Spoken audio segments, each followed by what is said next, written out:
The Rockets have been, well, they've been great all season, but they've been even better since Chris Paul returned to the lineup. Perfect, in fact. And during that stretch, top 3 in the league in scoring, assists, and point differential. They're pretty good in all those departments regardless. But what has he brought to this team? What dimension has he added?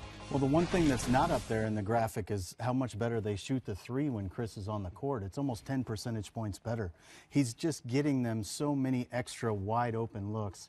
And in Mike D'Antoni's system, he's much more comfortable taking 3s as well from ranges that he never really shot at before. So in some ways, his game's sort of evolving and growing as well.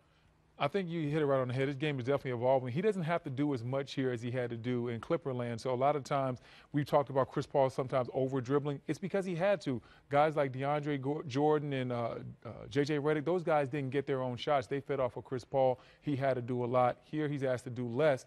But when it is his turn, he adds another dynamic to this team, another dynamic ball handler, a guy that can get his own shot or get a shot for others, and he has excellent court vision. And when you have Harden and Chris Paul passing the ball like that, you know how good that is for your basketball culture, because now everybody wants to pass the ball. I know I'm going to get the ball back, so I'm going to make the extra pass. But when I'm on a team where I don't get the ball back, like let's say maybe an OKC, selfishness begets selfishness, and you know what happens? We all start holding the ball.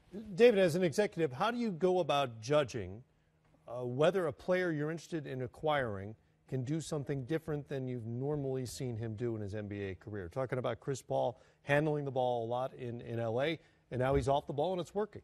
Well, That's a question. I think it's a lot easier with role players than it is with stars.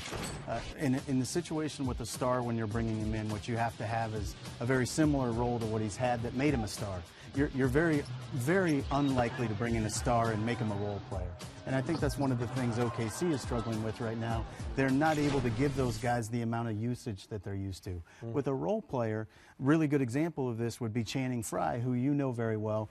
Channing became a 3-point shooter in Phoenix in that system because we believed he was capable of doing it, but he hadn't been given the opportunity. And when you would watch him shoot, even in pregame warm-ups, it was a very easy, natural stroke for him. So it was a role that you could say could fit with the group that we have. So I think more than anything else, the opportunity you have has to fit what makes that particular player special or unique.